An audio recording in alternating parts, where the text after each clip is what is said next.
Sonny Gray and those who know him best confident he'll thrive. With the acquisition of Sonny Gray from the Athletics on Monday, the Yankees became the favorites in the AL East, but manager Joe Girardi doesn't want the right-hander to put too much pressure on himself in his new home.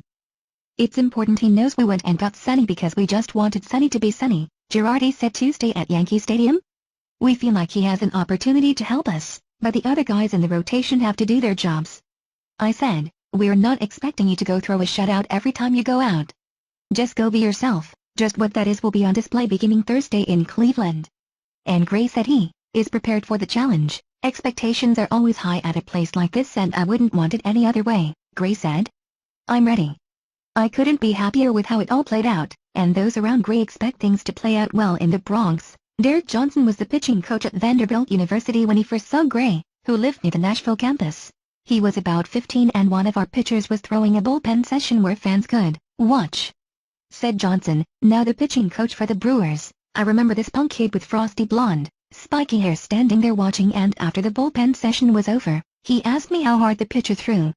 I said about 90 miles per hour, and he said, 'I can throw 90 right now.' He told me his name was Sonny Gray. A couple weeks later, I saw him play and he was throwing 90. He was good?" Several years later, Gray wound up at Vanderbilt and Johnson believes that confidence will serve him well now that he's with the Yankees. Gray is the centerpiece of the Yankees' push to get back to the postseason after general manager Brian Cashman previously acquired Jamie Garcia from the Twins and Todd Frazier, Tommy Connell and David Robertson from the White Sox. The 5'10" Gray isn't built like most of the rest of the Yankees' rotation, but Johnson said he believes Gray will thrive in the spotlight. "He'll certainly take care of the baseball end of it," Johnson said of the 27-year-old. "I've never seen any fear.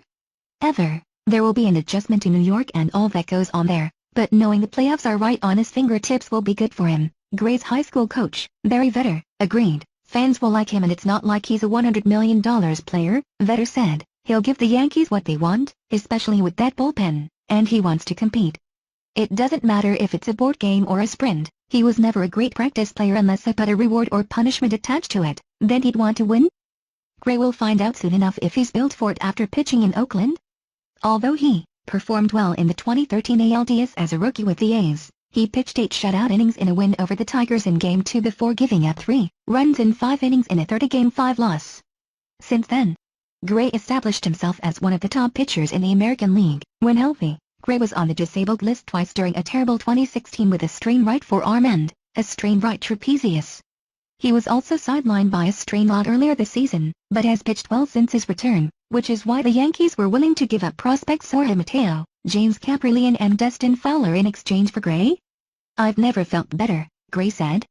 "Right now, I feel as good as I've felt. The injuries are behind me,